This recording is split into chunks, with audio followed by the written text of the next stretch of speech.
Guys, well, welcome in. I started a new feature a couple of weeks ago called Happy Headlines. It's where I'm just trying to highlight good news and people doing amazing things in their community. And one of the struggles that I had with doing this, and by the way, Bounce Bacc Sammy is with me. We'll talk to me in just a second. But one of the struggles I had with this was finding stories, at least finding that first one to kind of kick things off where you're like, okay, this hits home. It's from home. It's an amazing story. And I have like somewhat of a connection to it, but I couldn't find it. And then I read Bounce Bacc Sammy's story, and I'm like, this is it.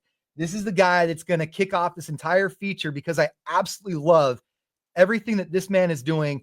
And it all started right here in the Central Valley at home. So first of all, Bounce Bacc Sammy, man, thank you for coming on with me today. I really appreciate it. Man, thank you for having me. And that was super dope to hear the story that you did just quickly on the radio a couple weeks ago. It was an honor. Like, that was a true blessing just out of nowhere. I'm glad I was able to tune in live and catch that. So yeah, thank you. I appreciate you having me on. It's a blessing. So here's what I love about these interviews, because I feel the same way, and that it was an honor and a blessing that you're A, giving me your time, and B, that I'm talking to somebody that's doing something like this. So you've got the Bounce Bacc Foundation, and I'll give the broad strokes here, but basically you go around and you give people that otherwise couldn't afford it or don't necessarily have a home or a place to call their own or resources to get these things that we just take for granted every day. And you give out haircuts, man.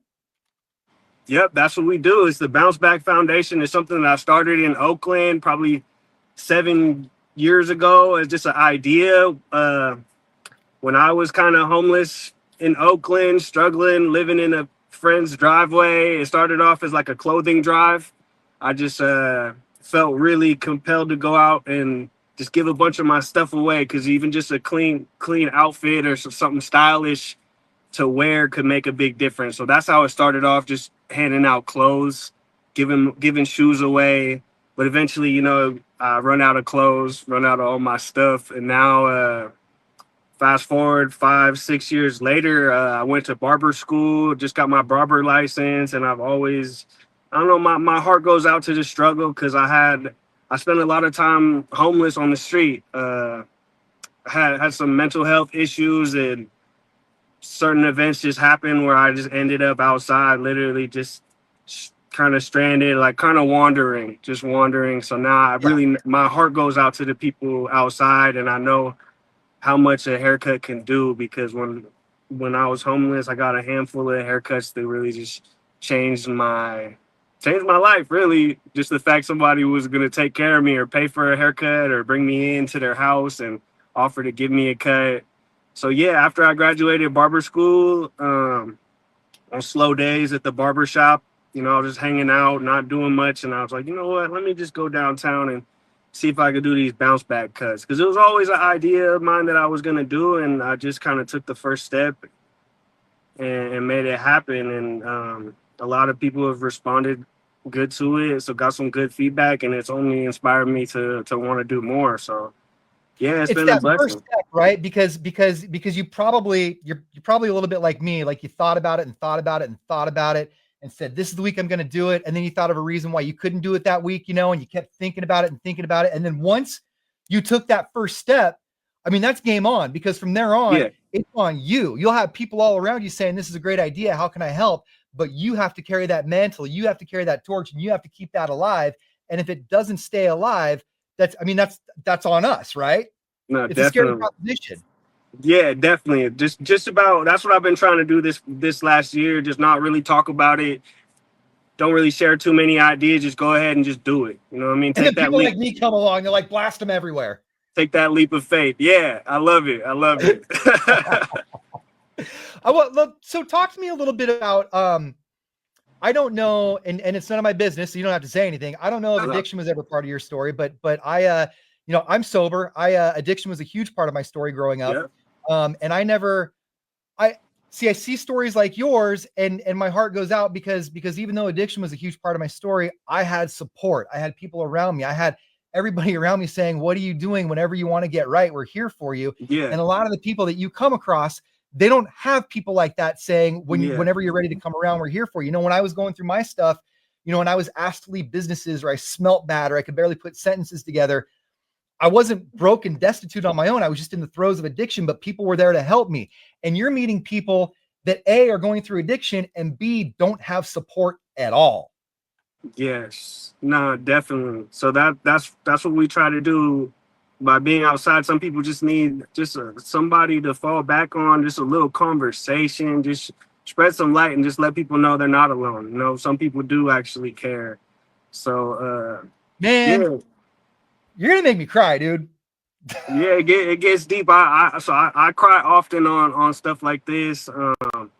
Yeah, it just goes a long way, and I just really feel for the people. Like when I was outside, I did have support. A You're lot of making them people. feel human. You're making humans feel human when other Yeah, people aren't willing to look at them as a human. yeah. So just a conversation, just talking to people. You know, some people just they don't get invited anywhere, and they're we just invite them in, and I just know how that feels. That's Yeah, awesome, dude. I did. A lot of people helped me along the way. I can't say I just bounced back and did it all alone because people looked out for me. Whether it was like, I vlogged. I've always been kind of into vlogging and recording my journey, even when I was homeless on the street. So a lot of people saw me. They're like, "Man, this dude is living at the Greyhound on 7th and Alameda in downtown Los Angeles." Like, being optimistic about it. I like to laugh at my trauma. The stuff I go through, that's kind of how I would get through things, by just laughing at myself. I'm like, yeah, this is all messed up, but we're here. I don't know. I had a therapist in high school that my mom paid for me to go see, and he kind of instilled this idea of this candle always being lit, and that's my logo on the Bounce Bacc Foundation. Like, I have it on my cape, and it's just about keeping that faith candle lit. And I always just knew, like, I don't know, I always had in the back of my mind that this stuff that I'm going through right now could be a testimony for somebody else later on. And it's all kind of coming into fruition, and it's a beautiful thing. And I just thank God for it every day. You're an example, man. You're a legit example, and I hope you know that. I hope you know that you're carrying a torch, and you're carrying a torch of hope. You really are. And Yeah, and I, and I, I and I appreciate hope it. I hope you got people around you that will remind you of that, because it's really easy to get lost and to forget all the good things that we're doing, or just get caught up, and I Yeah. think that people need to be reminded that they're doing some pretty amazing, spectacular things. And I hope you got people telling you that, man. I No, really do. definitely. I got a lot of people in my corner, and now as the more that it's starting to grow, the more people are reaching out and want to be a part of it, and it helps. Yeah, it just does wonders for me. On my down days, I still suffer from, they diagnosed me with whatever, my little bipolar depression or whatever it is. So me being in the community and out in the streets, and really, it does wonders for me as well. Um, Well, yeah. let's talk business stuff then. So you've got the Bounce Bacc Foundation, and this is a nonprofit. Yep. So if people want to help you help other people, how do people help the Bounce Bacc Foundation? And it's important to note that the word back is 2 C's. Yeah, definitely. That's how we spell it. We differentiate ourselves from the other bounce backs. There's some rappers that go by bounce back and all this. But yeah, I've been I don't know. I've been bounce back for a long time, going on like 10 years now. So yeah, I just spelled it a little different. So but yeah, if people want to support, the main thing really is just spreading awareness, sharing my Instagram videos, sharing it with friends. That just goes a long way. Now I'm not really asking for donations, but I do have a GoFundMe page. The link is in my bio on my Instagram. That's Bounce Bacc Sammy, or I have the other one is Bounce Bacc Foundation as well. So yeah, just supporting by leaving a comment under the videos. That helps boost the algorithm to be seen by other people. But yeah, just telling a friend, if anybody would like to support and actually be a part of it. We volunteer. I'm looking to collaborate with food trucks now, food vendors. The last couple times at Salvation Army, we that's kind of our becoming our little home base now, because I've done it all over Modesto, Vegas, Oakland. When I was in Modesto, I was setting up downtown by the arch there, and I served a lot of people by myself, 5, 6 people. But when I go to the Salvation Army. It's like, and then I bring a couple other barbers. Like yesterday, we probably did upwards of like 35, maybe 40 haircuts. So I think we're able Modesto's to. is on G Street, right? G or D over there? It's on Ninth and D Street. Ninth Yes. and D. Okay. So yeah, we linked up with Luigi Pizza in Modesto, donated a handful of boxes of pizza, so we were able to give out. We cut up some fresh fruit. Me and a good friend of mine cut up some fresh fruit. Um, and yeah, so we're trying to incorporate food and eventually just more. Right now, just starting as haircuts. Um, You got goal. start It sounds like you got a bigger goal in mind with this. Like you don't want it to just be haircuts eventually. No, definitely not. My goal eventually, I have a vision of having the Bounce Bacc Foundation be like a Bounce Bacc Center, where we could like sponsor people who are serious about making change and serious about moving into a different direction. So we'd have people, potential donors, that be like, you know what, I want to sponsor this guy. Let's help him. I got this job for him, or you know what, I got this car. I got this opportunity, and as you can sponsor people to bounce back till they're eventually able to kind of get on their own and do it like that. So the Bounce Bacc Center, maybe a recovery center, like a men's mentorship, also have the women's side as well. So eventually maybe maybe its own shelter. But my vision is it's like quality stuff though. The people that, a lot, no disrespect to anybody that does it, anything is appreciated, but some of the food that they give out, they come through with bologna sandwiches, some like pretty much jail that they give you in jail. You know what I mean? So we're trying to give more quality stuff out and collaborate with people who because when we were handing out the fruit cups yesterday, they're like, wow, they really appreciate it. They're like, yeah, we don't ever get fresh fruit here.